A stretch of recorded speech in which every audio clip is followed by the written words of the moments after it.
This week in Texas, Senator John Cornyn joins us in studio to talk about the benefits to Texans from the One Big Beautiful Bill and congressional redistricting. Plus, our political insiders Otis Evagaro and Court Kenning weigh in on the latest developments at the Capitol as the Republican majority moves on a new map to give themselves an advantage in the 2026 midterms. Plus, an interview with Marty Langton, the newest candidate to announce a run for Harris County Judge. It's a forward-looking episode of This Week in Texas. And hello again, I'm Tom Abrams. We begin This Week in Texas with a one-on-one interview with U.S. Senator John Cornyn. Redistricting certainly is the issue of the month. Your thoughts on how it's playing out here in Texas and across the country? Well, redistricting is one of the most political things that ever happens because you have essentially the political parties competing for influence in the state. And as the state population has increased, Texas has become more Republican. And so I think the White House and leadership in the Texas legislature felt like the congressional districts need to be redrawn to reflect that growth in Republican voting strength. And so, but it's never an easy process, and it's not the first time we've had people flee the state, in this case to go to Boston, to Chicago, and California. But eventually they came back and to do their job. And I've been in the majority and I've been in the minority. It's never fun to lose, but that's the way our system works, is majorities get to govern, and that's what happened. Some of the incumbent Republicans, those who work in Washington and represent Texans back here, weren't thrilled with the idea initially. Some of them have even told me it's a little ambitious. Your thoughts about doing this?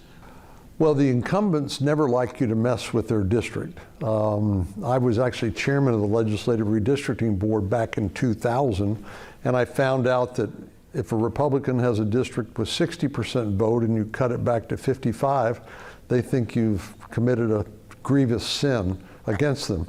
It's kind of a strange phenomenon, but this is not about the incumbents. No incumbent owns that district. This is about making sure the voters who we all work for their views and their voting strength is reflected in these districts. And so it's just natural, I think, to have that sort of consternation, but it all works out in the long run. Now, you involved yourself in this by reaching out to both the Department of Justice and the Attorney General and to the FBI, asking for them to A, find the Democrats, and B, look into the possibility of there being some malfeasance with regard to funding them. Why did you involve yourself? Well, when something like this happens, the reason why they leave the state is because they don't want to be subject to arrest, which they can be in the state by the Department of Public Safety, by the Texas Rangers. There's actually rules in the legislature for arresting people who are not doing their job, which is to show up and who defeat a quorum. So having crossed interstate lines, the only entity which would have jurisdiction is the federal government. So I asked the FBI director to assign agents to look into this to see whether there were any potential criminal violations. Particularly my concern had to do with this huge amount of money that subsidized the charter jets and the housing and the food and everything that these folks had lavished upon them when they were gone, and whether there were potential bribery charges that might be brought, or even campaign finance violations. I had no basis to make a judgment that it had, but I thought it was a legitimate thing to look into. But the whole goal was to get them back on the job, and that's now happened, and the maps are now in the process of being voted out. Your primary opponent, Ken Paxton, has also been very involved in this process from the outside. Is your involvement also tied to your wanting to appeal to people who might otherwise choose Paxton by moving a little bit to the right and aligning yourself more with Donald Trump? Well, I viewed it as doing my job that I'm currently elected to, representing all 31 million Texans. The Attorney General actually was out of the country on a 2-week vacation when all of this got started. You may recall that the governor filed a lawsuit in the Texas Supreme Court, where I used to serve, where he used to serve, because the Attorney General had not filed an appropriate lawsuit to try to encourage, again, these recalcitrant legislators back to do their work. But yeah, what I did was without respect to what he did, and it's obviously has some implications because he and I are both competing for the same job, so people can make their own judgment. But as far as I'm concerned, I was just doing part of my job. Let's talk about part of your job, which was helping pass the big, beautiful bill. And one of the things that stood out was the effort to bring the Shuttle Discovery to Houston. Why include that? Well, two of the most significant things beyond the tax provisions that we did was bring the Shuttle Discovery back home to Houston, where it should have been in the first place, and also to see the state reimbursed for about $11 billion in expenses for border security that the federal taxpayers did not incur because the Biden administration simply refused to secure the border. So both of those provisions were in the bill. But the shuttle in particular was the subject of some political machinations back in 2010 when the Obama administration, particularly the NASA administrator, was asked to deal with 4 retiring shuttles and basically gave short shrift to the Houston application to have it here. And to me, Johnson Space Center, being the home of human spaceflight, was a natural place for that to be located. So we included a provision in the bill that required the NASA administrator to make a new determination, and he has. And he said Houston would be the appropriate place for the Discovery shuttle. I remember growing up when Neil Armstrong landed on the moon, and what an inspirational event that was for me and my generation. And I'm hopeful that current generations and future generations can be inspired to study math, science, engineering. They may want to be astronauts themselves. They may want to be aeronautical engineers, and that seeing this firsthand and understanding its significance will hopefully make a very positive influence on them in their life, and it'll be great for tourism and the economy. Anything else you'd like to add? Nope. Senator, thank you. Thank you. Appreciate it. And thanks to Senator John Cornyn. When we come back, we take you to Austin for more on the new congressional maps here in Texas. It was supposed to be the climax of a weeks-long redistricting showdown. Houston State Senator Carol Alvarado planned on pulling an all-nighter, a filibuster, over the new congressional map that critics say silences minority voters in a bid to add 5 Republican seats in Congress. Alvarado announcing the talkathon on social media, posting this photograph of her sneakers, and she entered the chamber Friday night wearing them. But just after midnight Saturday, Republicans blocked the Democrats' last stand to stall the vote and gave final approval to the map, sending it to Governor Greg Abbott for his signature. ABC13's Nick Notario has been covering the redistricting showdown in Austin and brings us this report. State Senator Carol Alvarado says she was silenced after what happened in the early morning hours inside the chamber here. So that's why she returned back to the chamber to give that speech that she wanted to make before the bill was passed. And we were in the chamber when she did so, talking for about 15 minutes, laying out why she would not have supported the legislation that was up in front of senators. And she said there are many concerns about it, including in the Houston area. Redistricting 5 years early, without a court order, without a census data, or without a law that requires us to do so. The redistricting debate started around 10 Friday morning. It took another 15 hours before the bill was approved. Democratic senators argued the proposal is racist and greatly impacts minority communities, especially in the Houston area. Republicans say race didn't factor into the map, only politics. They say the new districts should make it easier to send 5 more GOP members to D.C. In the House, lawmakers broke quorum to stall the legislation. In the Senate, Democrats attempted to filibuster the bill. The rule allows for a senator to talk about the bill until they're finished. A vote can't take place. Alvarado was set to do it. Instead, Republicans say she intended to fundraise off of it and block the move. Now, it came after they called a 3-hour dinner break. Alvarado believes they discussed how to block her during the break. She took to social media afterward to voice her displeasure. We also caught up with her and got her reaction that you'll only see on 13. It hits kind of an all-time low in the Texas Senate. I wouldn't be surprised if maybe they try to come back and do away with the filibuster. The redistricting bill cleared out of the House and right here out of the Senate. It now heads to Governor Greg Abbott for approval. If it is signed into law, you won't have to wait long to see how this impacts you. The new districts would go into place for the midterm elections. Now, even though it's only a pen stroke away from being approved, Democrats say the fight isn't over. They plan to go from the Capitol to the courtroom. From Austin, Nick DeTorbio, ABC13 Eyewitness News. Senate Republicans also spoke Friday night in support of that new map. So if you're worried about losing minority votes in this next election, stop blaming maps and start looking in the mirror.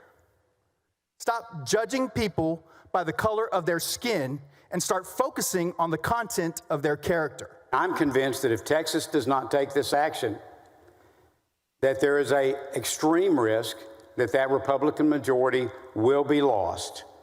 Senator Phil King authored the redistricting bill and said it was necessary to prevent what he called inquisitions, impeachments, and humiliation if Democrats regain control of Congress.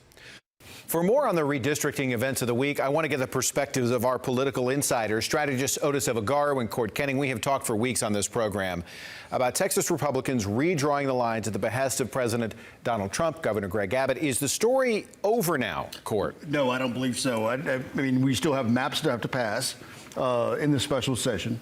Gerrymandering, by its very definition, is a term that was coined when Democrats did this stuff. So this is not new. And this is not going to be the last time that something happens like this. Democrats are eventually going to be in charge again, I would think, in this state, and they're probably going to do it too. And what's good for the goose is good for the gander. Everything that's been going on is legal. It's not illegal, it's legal. I just wish we wouldn't have had the situation that happened in the first special session. It's a foregone conclusion now. The votes are the votes, and this is where we stand. Yeah, the fight's definitely not over, because when these maps pass, it's going to litigation, and we're about to find out what's going to happen. The courts have ruled favorably on our side in states like Louisiana, Alabama, so we're about to find out what's about to happen here in Texas. It's going to go to the courts. We're going to see if these courts will rule in the favor of Democrats and maintain the current maps as they are now, and then delay the maps going into effect in 2026. And then obviously, as well, as you know, this fight isn't just in Texas. Now you're in California. Governor Gavin Newsom has signed bills to now take it to the voters there in California to draw new maps. You're probably going to see the same thing in New York, some in New Mexico, and some of these other states where you're going to see them drawing their maps a little differently because Donald Trump put the rules out, and now everybody's playing by his rules, and unfortunately, it's a race to the bottom. Texas is a leader on this project. The unfortunate thing, those who are following Texas are blue states. Well, did it open Pandora's box, I guess? You know, even if you talk to Democrats, they say, we really don't want California to do this. We don't necessarily want Illinois or New York to do this, but you have to fight fire with fire. Sure. I mean, like I said, it was legal. And what I think has to happen in California is that the maps then have to go to the voters, right, to be approved. So it's not a foregone conclusion what's going to happen in California. Frankly, we don't even know what's going to happen in Texas just yet. But we're working our way toward a map that is getting the 5 Republican seats we need. Republicans have been very careful, especially in this session during the committee meeting, to reinforce again and again that these maps were drawn for partisan benefit, which is what the Supreme Court said you can do. You can't do it to benefit any particular race. Right. Do these maps hold up in court? Well, remember, you do have races in Texas, or you have seats in Texas, district in Texas, that have to be maintained as a majority-minority district. It would be in violation of the Voting Rights Act if it didn't. You can combine Republicans, you can combine Democrats, but you can't combine African Americans or Hispanics. Otis, that way. we have a minute left. Yeah, and it's funny because how else are they going to determine this? They're doing it by race. I mean, it's a slap in the face to people who just don't understand the process. We've got to be honest about this. You know, the chair of the Redistricting Committee here in Texas on the House side, Todd Hunter, was saying it's off of partisan performance. But they don't talk about the partisan performance. They start talking about the racial components of these districts. I mean, that's what the DOJ letter was about the racial components of these districts. I mean, it's based on race. And I don't think it's going to hold up in courts. I'm actually one of the few who think that, like, hey, because of Louisiana, because of Alabama, it won't hold up here in Texas. So we're just going to have to wait and see, Tom.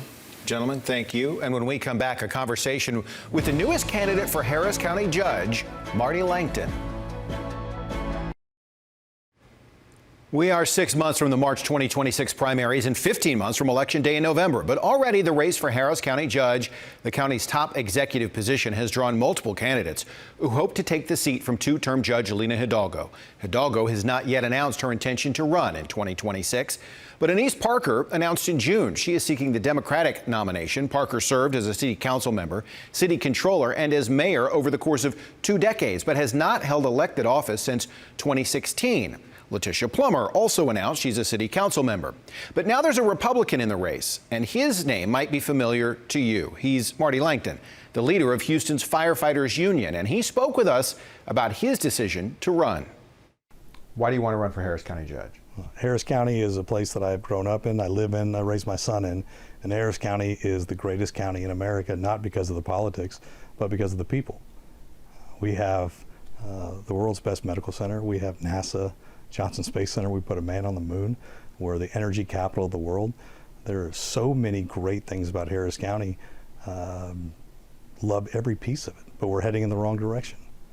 And in order to fix problems, you have to first acknowledge that there's a problem, and then you have to take action. And I believe county government right now is focused on the wrong issues and not on the issues that the taxpayers and residents of Harris County expect of county government.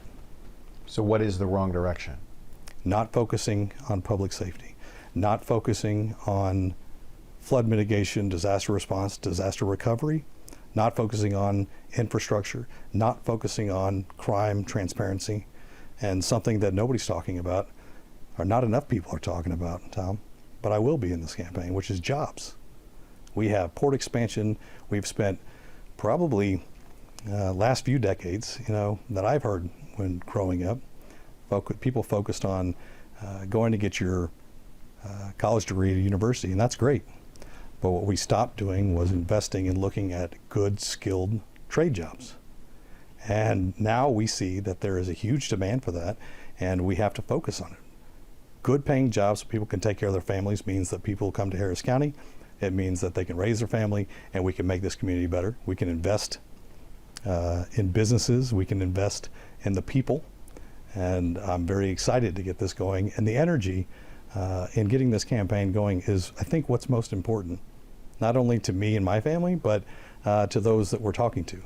This is about addressing the core critical functions of what county government should be. And does the county have the money to do it? If you listen to the current county judge, the county does not have the money to do a lot of these things. Some of the commissioners disagree with that assessment. Here's what I can say is that I'm not going to talk about Alina Hidalgo's lack of leadership.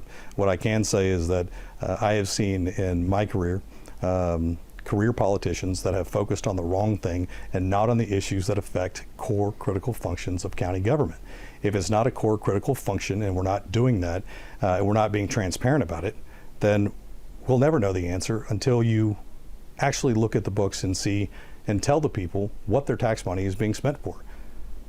What makes you the right person for the job? What makes you qualified?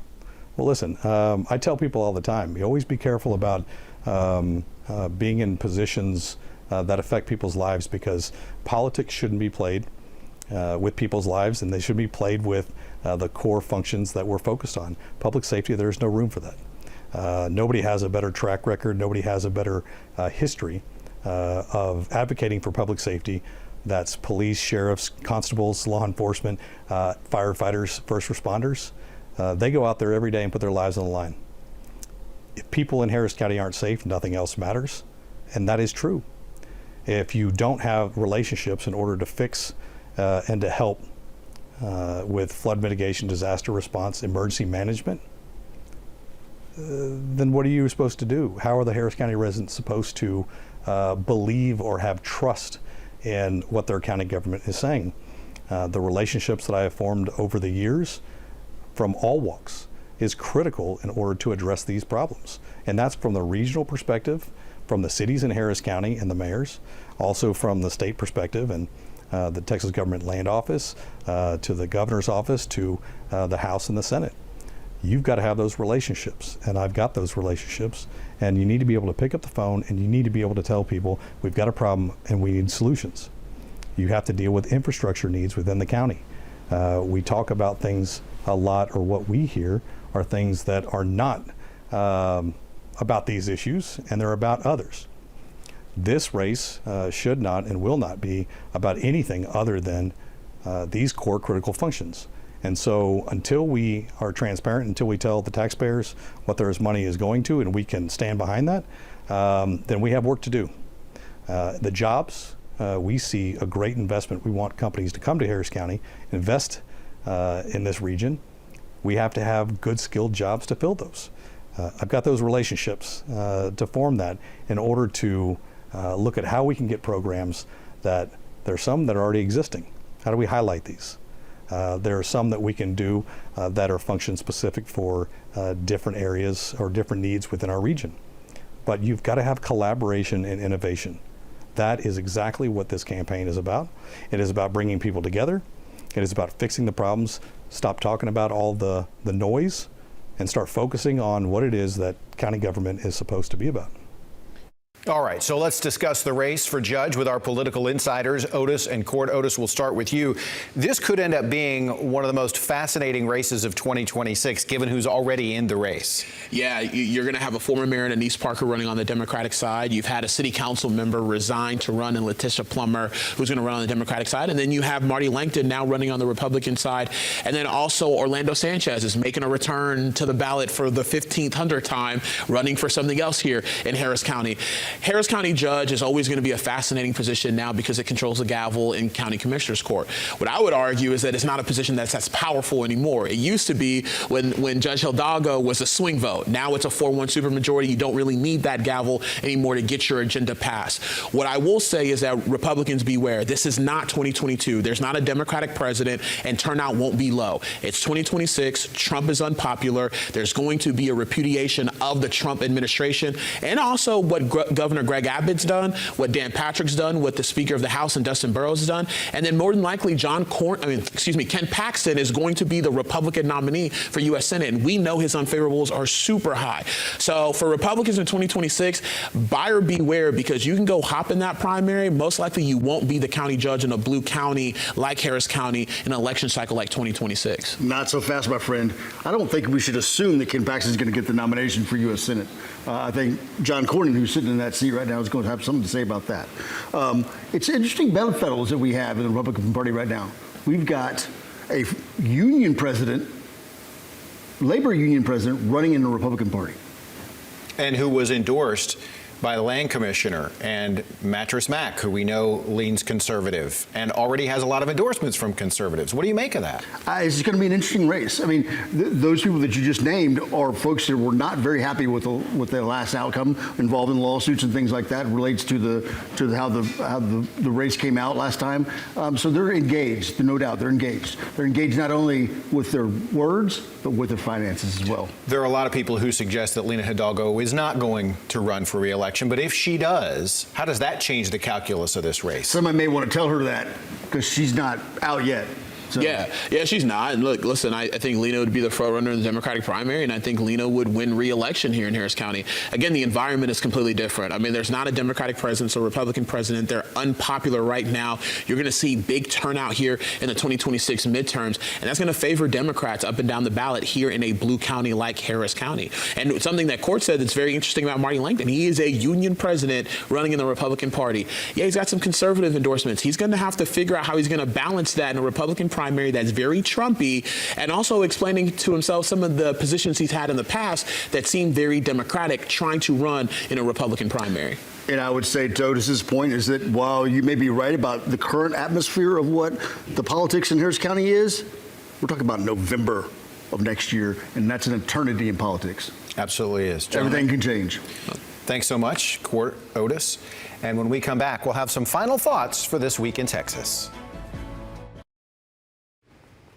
That does it for This Week in Texas. Thanks so much for joining us for yet another episode. As always, you can watch all of our previous episodes on demand wherever you stream ABC 13 and at our website, abc13.com. Just go to the top of the page, click the This Week in Texas tab, and you'll see the menu. For all of us here at This Week in Texas, we hope you have a great week and be kind to one another.